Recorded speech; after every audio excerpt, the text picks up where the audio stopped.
Though it were yesterday, she recalled the afternoon he'd arrived, and more. She remembered the beginning of it all.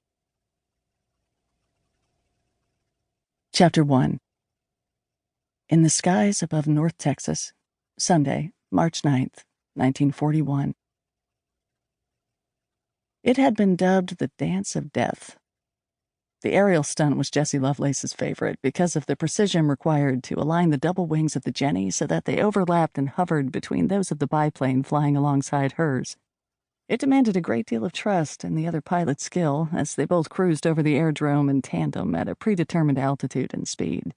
It also necessitated an exorbitant amount of concentration not to crash into the other aircraft, sending both barreling toward Earth, where the flyers might not only fail to survive but could take with them a few of the gathered spectators who had each paid $1 to be thrilled by the daring exploits of the two women aviators.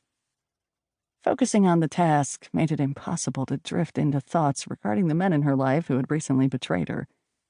Her brother, who'd gone off to fight in a war that wasn't theirs to fight.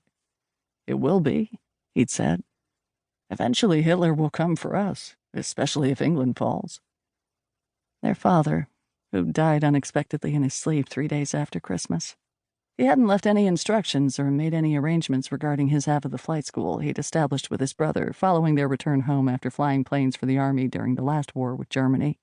As a result, Uncle Joe wanted to abandon the business, sell the whole kit and caboodle, and find employment elsewhere. Her boyfriend, a term that had worked when she and Luke Caldwell were in high school, but now that she was 24, seemed juvenile. However, when she'd mentioned that little tidbit to him, he'd grinned and said, "Fiancé works or wife." Since her dad's passing, Luke had been pushing for them to marry. Even her mom was dropping not-so-subtle hints that it was long past time Jessie became a homemaker.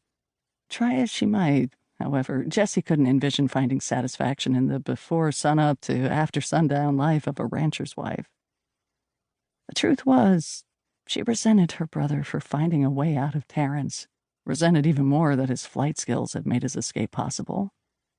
Her ability to handle an aircraft was equal to his, but the only aviation avenues she'd had any luck securing were crop dusting and barnstorming, neither providing consistent employment, sufficient income, or the more fulfilling life she craved. Occasionally, she gave flying lessons at the Lovelace School of Aviation, but she was growing weary of constantly searching for work, being forced to take the odd job where she could find it, and feeling like she'd gone into a stall, unable to regain lift. As she neared Annette Gibson's airplane, she took a deep, cleansing breath and cleared her mind of everything except the matter at hand, focusing completely on lining up her wingtips between Annette's, then slowly, carefully easing closer until the edges intersected slightly, stopping just shy of making contact with the struts bracing the upper and lower wings. As they sailed along together, she experienced a rush of pleasure.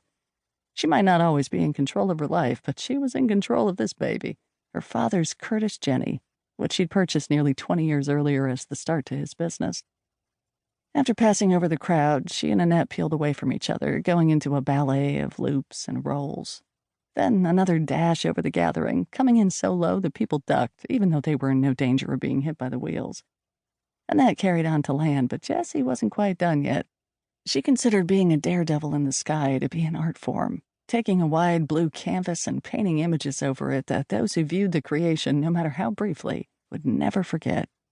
Although, recently, she'd begun losing her enthusiasm for barnstorming. People were less impressed with stunts and more interested in witnessing a fiery catastrophe. Still, she was determined to give them a show that would take their breath away. She opened the throttle and pushed the stick forward, using gravity to accelerate. When she was satisfied with the momentum she'd gained, she pulled back on the stick, lifting the nose until the aircraft was practically standing on its tail, and then continuing over until she was flying upside down. After several seconds, she rolled upright and soared a good distance away from the fallow field.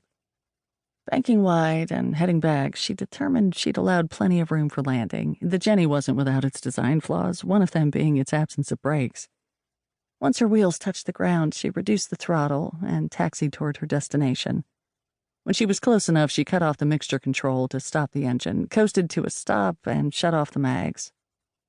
She removed her tinted goggles and leather helmet, then combed her fingers through her mahogany curls. While in high school, she'd chopped off her shoulder-length waves as a tribute to Amelia Earhart. After her idol had made her